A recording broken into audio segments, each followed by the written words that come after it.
Joining us now from Beijing is Stephanie Kleine-Ahlbrandt. She's the Northeast Asia Project Director and China Advisor at International Crisis Group. Thanks very much for joining us. So stability is of paramount importance to China as far as the ICG is concerned.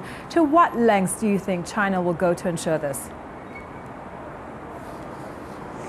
Well, you know, the West and China diverge quite importantly when it comes to what they'd like to see out of these elections in Myanmar. The West would like to see the elections attain international standards to the extent possible of free and fair elections, whereas China is really concerned about maintaining the status quo so that there will not be any major instability in the country.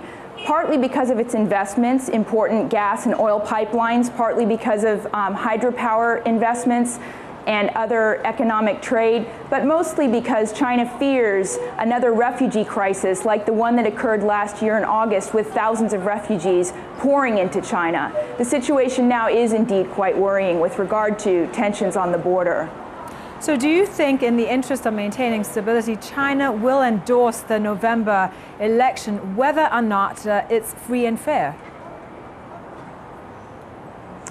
You know, China really is going to accept any result that does not involve major instability, but China really wanted to see a more broad-based participation of ethnic groups precisely for the reason that this offers an opportunity for some sort of agreement between these groups and the government with regard to autonomy for them. These groups have been operating on the border, a dozen of them, for probably 40 years with their own territory, their own militias.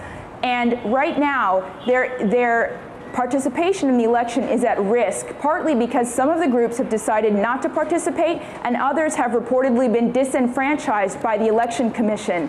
Now, this is dangerous because the government has been threatening to forcibly disarm these groups, and this is the type of behavior that led to the refugee crisis last year, and at the very least contributes to increasing armed resistance by these groups, which could lead to conflict. All right, thank you for that. We're going to have to leave it there. Stephanie Kleine-Ahlbrandt with the International Crisis Group.